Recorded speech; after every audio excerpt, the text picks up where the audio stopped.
ट्विशा शर्मा के केस को अगर आपको जानना है, तो उसकी टाइमलाइन को भी समझना होगा। तो सबसे पहले 2024 में ट्विशा शर्मा और समर्थ सिंह दोनों एक ऑनलाइन डेटिंग ऐप में उनकी जान-पहचान हुई और रिलेशनशिप में गए। उसके बाद मई 12, 2025 को, ये डेट बहुत इंपॉर्टेंट है, मई 12 याद रखिए। मई 12, 2025 को इन दोनों की फैमिलीज़ एक साथ आई और एक एंगेजमेंट सेरेमनी हुई। कट टू डिसेंबर 9, 2025, इन दोनों की शादी हो जाती है। और फिर आते हैं हम अर्ली 2026 में, जहाँ ट्विशा शर्मा अपनी जो मार्केटिंग वाली जॉब होती है वो लूज़ कर जाती है। और एलिजिडली इसका कारण ये होता है कि उनके जो इन-लॉज़ होते हैं, उनकी जो सासू माँ होती है और पति होते हैं, वो उनको डाउरी के लिए परेशान करते हैं एलिजिडली। उनके ऊपर इमोशनल मेंटल स्ट्रेस डालते हैं, एलिजिडली उनसे एक टोयोटा फॉर्च्यूनर माँगते हैं।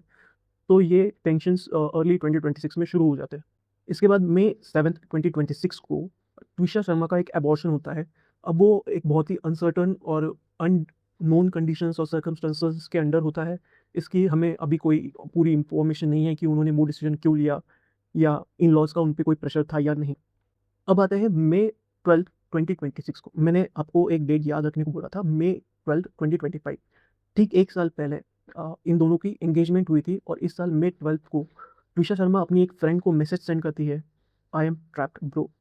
इसके बाद ट्विशा की लाश उनके टेरेस पे हैंगिंग मिलती है।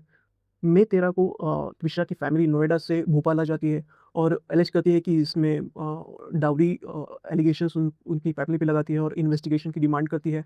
और उनकी डिमांड पे मई 14 को एक एफआईआर भी रजिस्टर हो जाती है भोपाल में।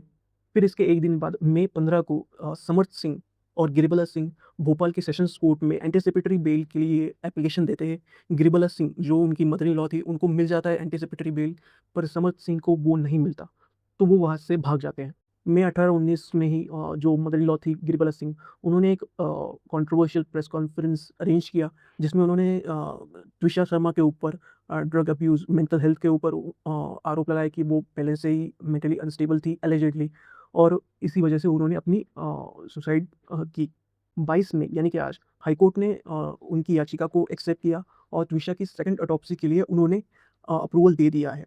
इसके बाद एमपी गवर्नमेंट ने ये पूरा केस सीबीआई को रिकमेंड कर दिया है। और इस केस को प्रॉपर्ली इन्वेस्टिगेट करना इसलिए भी इम्पोर्टेंट हो जाता है क्योंकि जो अक्यूज्ड है इस केस में, जो समर्थ सिंह और गिरिबाला सिंह, दोनों ही प्रिविलेज्ड और पावर की पोजीशन में। अभी मैं ये वर्ड्स यूज़ नहीं करना चाहता, पर in the system which we live in India, इसमें अगर कोई रिटायर्ड जज हो, तो उनका कितना सारा इन्फ्लुएंस हो सकता है, ये आप भी जानते हैं और मैं भी जानता हूँ।